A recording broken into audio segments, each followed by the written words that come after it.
कि आप में से बहुत सारे लोग 20 तारीख को जब हम दिल्ली में मार खा रहे थे तो आप हैदराबाद की सड़कों पे हमारी मार के खिलाफ प्रोटेस्ट कर रहे थे।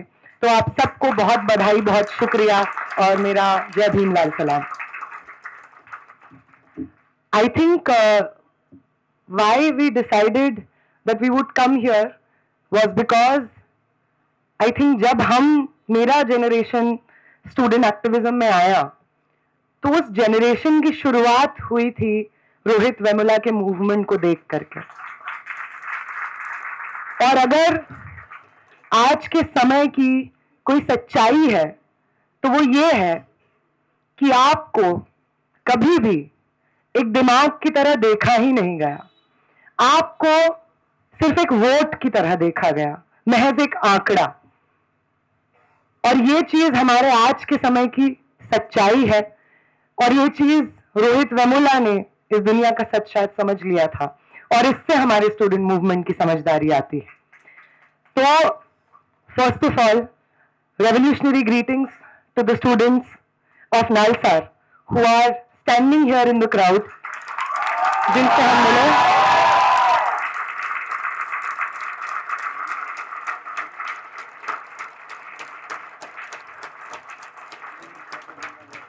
The students who stood strong against the Chief Justice of India, the founder of the Jantar Mantar movement, the co-founder of the Jantar Mantar movement. They stood strong against the Bar Council's Manan Mishra. They stood strong against the possibility कि पूरा एक batch शायद graduate हो जाए और उन्हें बार में enrol करने नहीं दिया जाएगा। इस सब के बावजूद वो लोग खड़े रहे और जंतर मंतर की जो भी लेगेसी हो उसको सही मायने में आगे पहुंचाया। आप सबको बहुत बहुत सलाम है।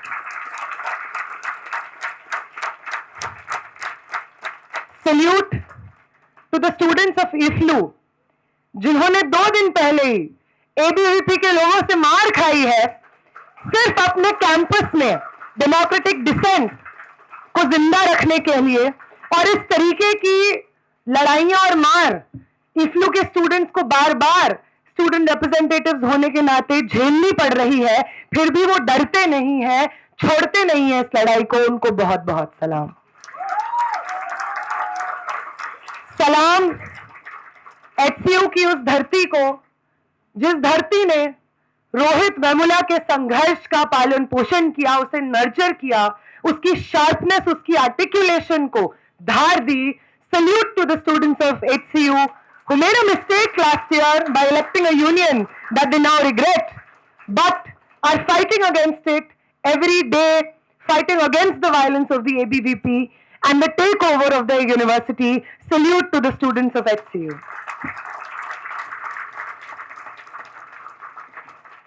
Salute to the students of Osmania University, जिनका इतिहास बहुत लंबा है, जिनका इतिहास तेलंगाना के स्ट्रगल से लेकर के इक्वल सिटीजनशिप के संघर्ष तक, अपने यूनिवर्सिटी को बचाने के संघर्ष तक जाता है। उन सब स्टूडेंट्स को मेरा बहुत बहुत सलाम। आई थिंक आप सबको, हमें बार बार लोग बोलते हैं कि आप इंस्पायर करते हैं, जंतर मंतर का मूवमेंट इंस्पायर किया हमें, वो जो संघर्ष था वो इंस्पायर किया हमें। बट सही मायने में ये जो मूवमेंट्स हैं, ये जो यूनिवर्सिटीज हैं, जिन्होंने आज भी जब देश को विवश किया जा रहा है कि अपनी सोचने समझने की तमाम क्षमता को गड्ढे में डाल दो, इन यूनिवर्सिटीज ने, इन एजुकेशनल स्पेसेस ने आज भी इस देश के मॉरल कॉन्शियसनेस को बचाए रखा है। इन सब को सलाम और ये इंस्पायर करते हैं सही मायने में हमें।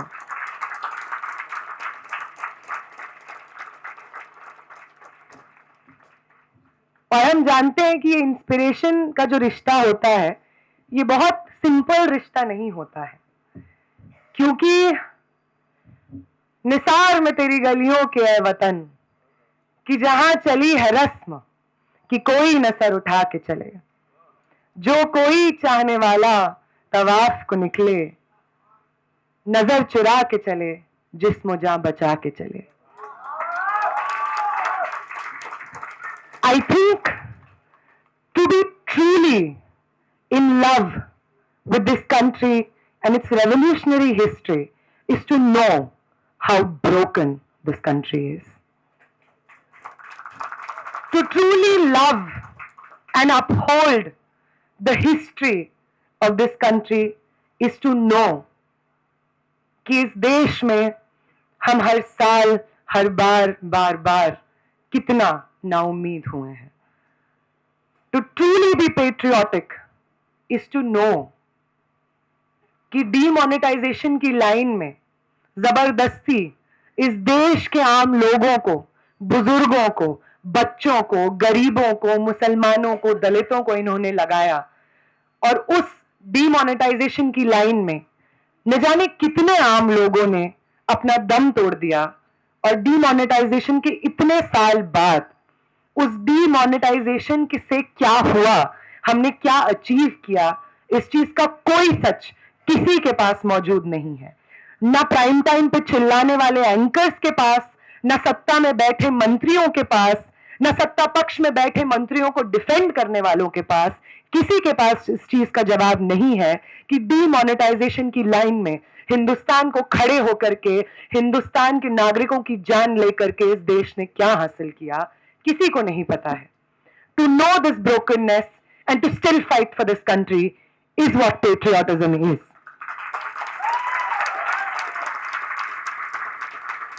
To know कि ये सिटीजनशिप जिसकी नींव आजाद हिंदुस्तान में हमारे संविधान के थ्रू अनगिनत सैक्रिफाइसेस के द्वारा रखी जाती है, उस सिटीजनशिप को इस देश के आम लोगों से 2019 में छीनने की कोशिश होती है।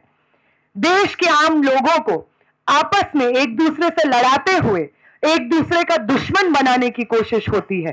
To know that the state does not love you and to fight for this country is true patriotism and that is what we stand for.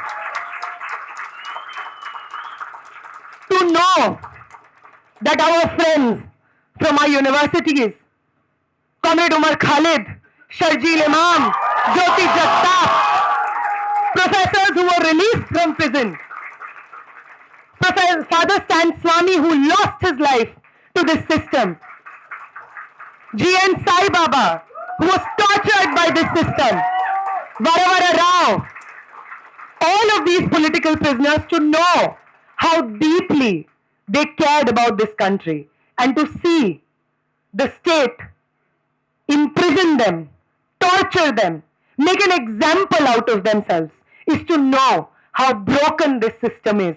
But to fight for their release and dignified release, to fight for the repeal of UAPA itself is to be truly patriotic, and that is what we stand for.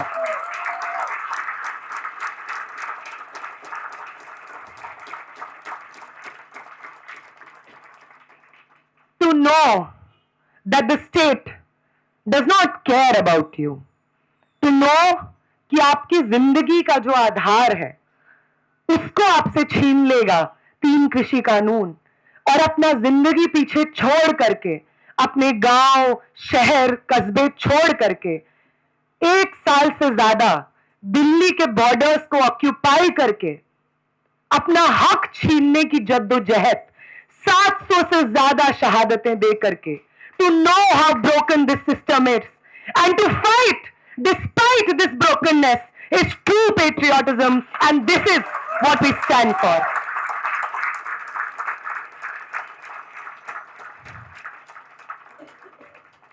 To know, perhaps, to truly love something, to truly love a nation, is to know how broken it has been rendered by the people in power, and to fight against these people in power, for the people who do not occupy power, for the people like you, for the people like me, for the common citizens of this country, to fight for us, perhaps, is true patriotism.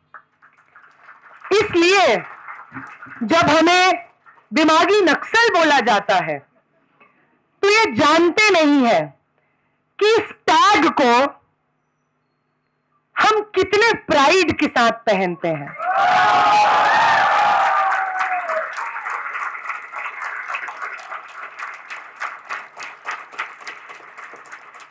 ये जानते नहीं है कि जब ये इस देश के कुछ लोगों को, पहले जेएनयू को एंटी नेशनल कहते हैं, फिर जामिया को पाकिस्तानी कहते हैं, फिर मुसलमानों को American agents, Pakistani ISI agents कहते हैं, इस देश के स्टूडेंट्स को टेररिस्ट कहते हैं, इस देश में आवाज उठा रहे तमाम लोगों को कॉकरोचेस कहते हैं, तो इसके बाद कुछ बचता नहीं है।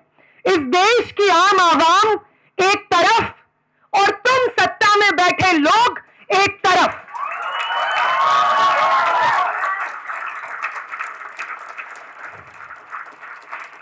वो देश जो खोखला कर दिया है तुमने, वो देश जो अपने इतिहास से मेल नहीं खाता, वो देश जिसके स्वतंत्रता सेनानी अगर आज इस मंच पे खड़े हो जाएं तो इस देश की हालत देख करके आंसू आंसू हो जाएं। उस देश को जो बर्बाद कर दिया है तुमने, उस देश के लिए जो आम लोग लड़ेंगे, उन्हें तुम पाकिस्तानी बोलो, एंटी नेशनल बोलो, टेररिस्ट बोलो, हम सब लोग एक तरफ और तुम दूसरी तरफ।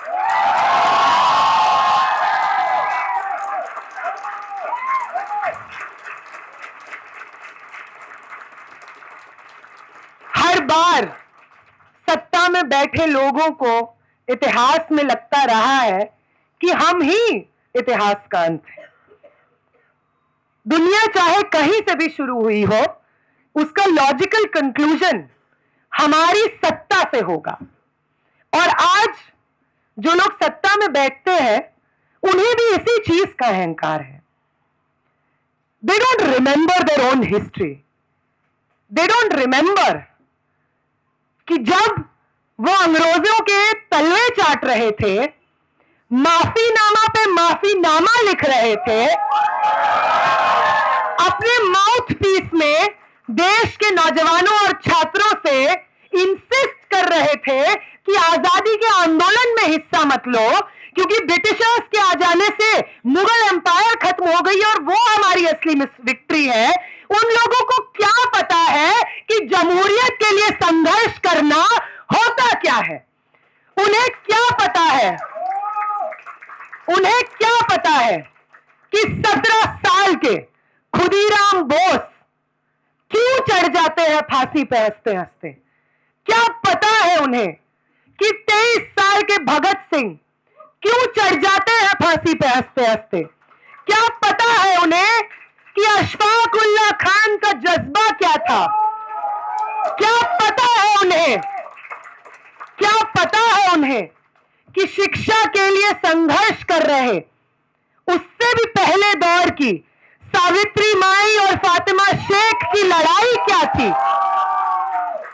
क्या पता है अबे, क्या पता है उन्हें कि अपनी जमीन के अधिकार के लिए लड़ने वाला बिरसा मुंडा का संघर्ष क्या है। क्या पता है उन्हें, जिन्होंने हमेशा सत्ता के सामने नाक रगड़ी है, सत्ता की आंख में आंख डाल के चुनौती दे करके अपने हिंदुस्तान को वापस कैसे लेना है।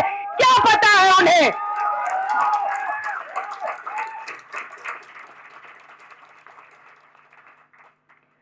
वो लोग जो जंतर मंतर में प्रोटेस्ट पे बैठे और उस जंतर मंतर के साथ में पैरेलली देश भर में जो जंतर मंतर उभर आए, एक हैदराबाद में, एक बैंगलोर में, एक मुंबई में, एक रांची में, और न जाने और कितनी जगह जंतर मंतर के पैरेलली जंतर मंतर उभर आए, जनता का मंतर उभर आया।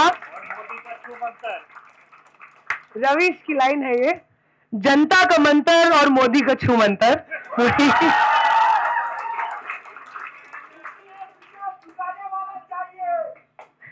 तो वो तमाम लोग जिन लोगों ने इस चीज को समझा कि पिछले एक दशक से ज्यादा का इस देश में जो राजनीति चल रही है, उस राजनीति को रिजेक्ट करते हुए जब इस देश के लोग एक दूसरे का हाथ थामते हैं, एक दूसरे के लिए एक बेहतर भविष्य को इमेजिन करते हुए उसके लिए संघर्ष करते हैं, तो मोदी शाह जैसी ताकतें भी सर झुकाती हैं, अपना शर्मिंदा होती हैं।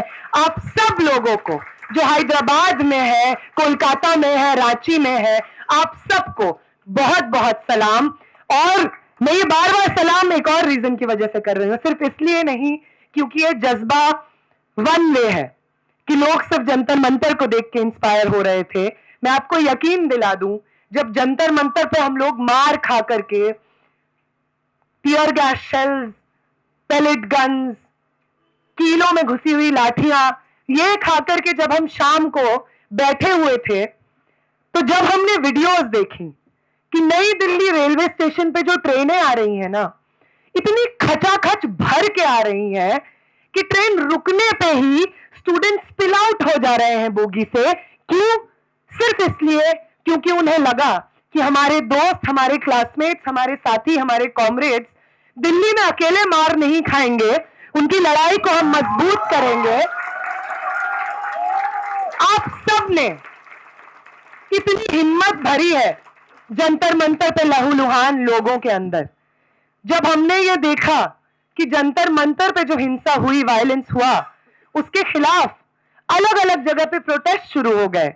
Just today students of Nalsar showed me a video where a protest was organized in Nalsar in solidarity with the students sitting at Jantar Mantar. When we saw such videos, that we are not alone. Our wounds are not our own. Our blood spilled on the roads of central Delhi, it's not our blood alone. Our pain is being felt throughout this country. I assure you, friends and comrades, we were so inspired. We were so inspired. Thank you so much. Thank you so much for this example. Thank you so much for this example of solidarity. Thank you so much for reminding this nation what it means for a country to stand together, what it means for people to stand not divided but united against a fascist offensive. Thank you so much, comrades. And I also say thank you सिर्फ इसलिए नहीं क्योंकि बीते कल में कुछ हो गया जिसने बहुत हिम्मत दी, बल्कि इसलिए ज्यादा क्योंकि आगे आने वाले सालों में इस हिम्मत को, इस जज्बे को बार बार याद करने की जरूरत महसूस होगी।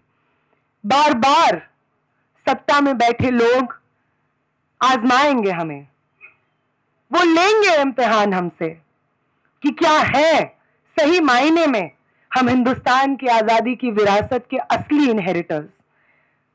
वो आजमाएंगे हमको कि उनकी तमाम कोशिशों के बावजूद क्या आज भी है हम में हिम्मत एक दूसरे का हाथ थाम के एक साथ ढाल की तरह इस देश के लोकतंत्र के सामने खड़े हो जाने की।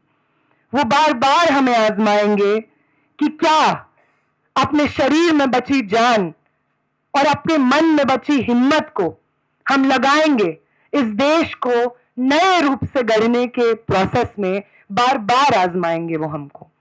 और आज ये जो हिम्मत महसूस होती है, आज जो ये ताकत महसूस होती है, ये जो पॉसिबिलिटी, संभावना हमारे सामने है कि हाँ, एक साथ ये जंग लड़ी भी जा सकती है और जीती भी जा सकती है, इसको बार बार आने वाले समय में दोहराने की जरूरत पड़ेगी हमें, लड़ने की जरूरत पड़ेगी हमें।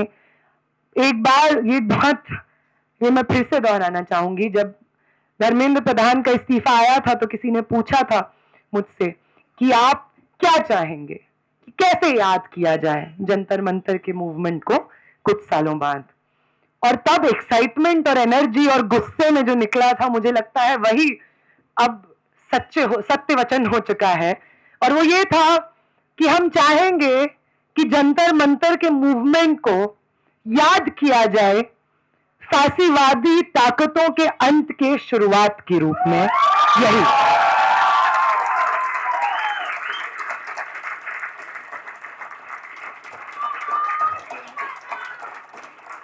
If we want to be registered in history, we want to be registered as the generation which brought about the downfall of this fascist regime. If history remembers us as anything, we want history to remember us as the generation that put an end to the politics of hate in this country. If we want to be remembered as anything, we want to be remembered as the people who took back their country from the hands of the fascists and put it in the hands of the people. Once again, democracy in its truest sense will be registered, will be renewed, will be restored in our leadership, in the leadership of the young people of this country, in the leadership of the people who are alive, in the leadership of the people who refuse to bow down, in the leadership of the people who are not afraid of being put behind bars, who are not afraid of being labeled as terrorists, who are not afraid of your lathis, of your tear gas shells. It will. We want to be remembered in history as the generation that made the history of this country. Thank you so much for your patience.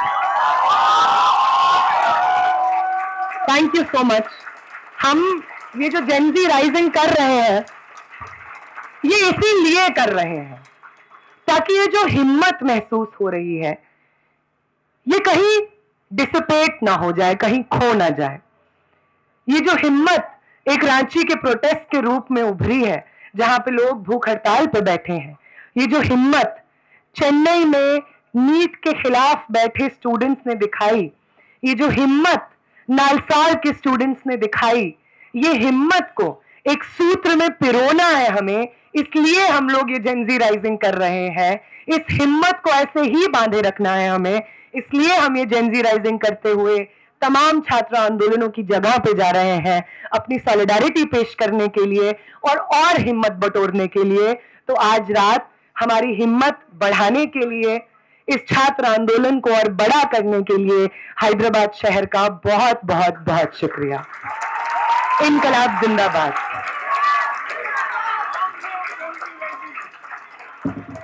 तो इनकलाब जिंदाबाद, तो इनकलाब जिंदाबाद, तो सरफरोशी की तमन्ना अब हमारे दिल में है, तो सरफरोशी की तमन्ना अब हमारे दिल में है। तो वक्त आने दे, बता देंगे तुझे आसमां। लड़ते भी चलो, बढ़ते भी चलो, सर भी बहुत बाजू भी बहुत है सर भी बहुत बाजू भी बहुत। लड़ते भी चलो, बढ़ते भी चलो, सर भी बहुत बाजू भी बहुत, लड़ते भी चलो, बढ़ते भी चलो, सर भी बहुत बाजू भी बहुत, लड़ते भी चलो कि अब डेरे मंजिल पे ही डाले जाएंगे। लड़ते भी चलो, बढ़ते भी चलो, है सर भी बहुत बाजू भी बहुत। लड़ते भी चलो कि अब डेरे मंजिल पे ही डाले जाएंगे। तो ये डेरे मंजिल पे ही डाले जाए और वो देश जिसकी गलियों पे निसार है हमारी तमाम जद्दोजहद, हमारे तमाम संघर्ष, हमारा शारीरिक मानसिक तमाम श्रम, उस देश की असलियत जानते हुए, उस देश की सत्ता में बैठे लोगों ने उस देश के साथ क्या हश्र किया है, इस चीज को जानते हुए और इस चीज की जिम्मेदारी उठाते हुए एक नया हिंदुस्तान बनाएंगे हम, इसी उम्मीद के साथ। बहुत बहुत शुक्रिया।